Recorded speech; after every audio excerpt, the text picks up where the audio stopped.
Abu Bakr and Samira grew up in the so-called Islamic State. Back home in Russia, they're free to be children again. But it's their aunt who's looking after them. Their father was killed in an airstrike against ISIS.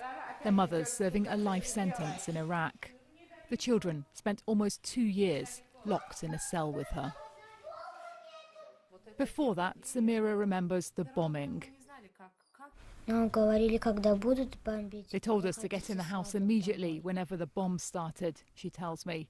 She'd hide under the stairs then until it stopped.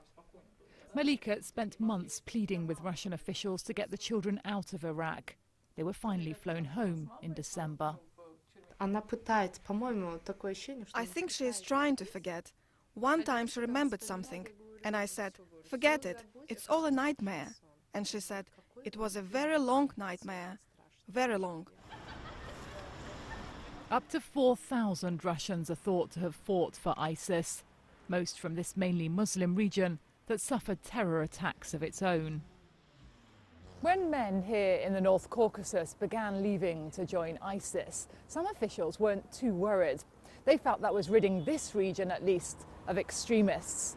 But with the caliphate in collapse and many of those fighters now killed, hundreds of families here have been appealing to the authorities for help to bring back the wives and the children. Marina Yezhova has already helped return dozens of them, working Russia's diplomatic and military contacts. But efforts to bring back the women have stalled now, for fear they're a security threat. For us, this is just about small children, because no matter what crimes their parents have committed, the children are not guilty of anything. They didn't choose to go there, let alone to a war. Victoria was 18 when she ran away to the Islamic State. She's now serving a 5-year suspended sentence. One of a handful of women returns to Russia. Born in Syria, her little girl is slowly adapting to a life without violence. But there's no de-radicalization program in Dagestan.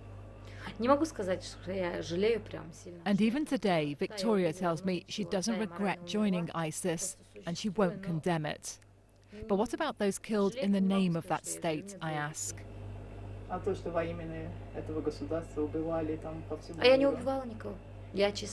I didn't kill anyone.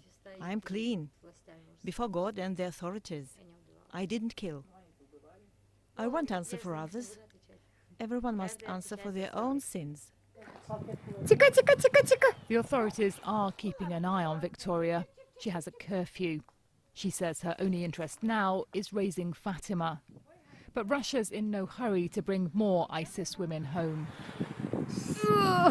Focusing on the children is far simpler. Sarah Rainsford, BBC News, Dagestan.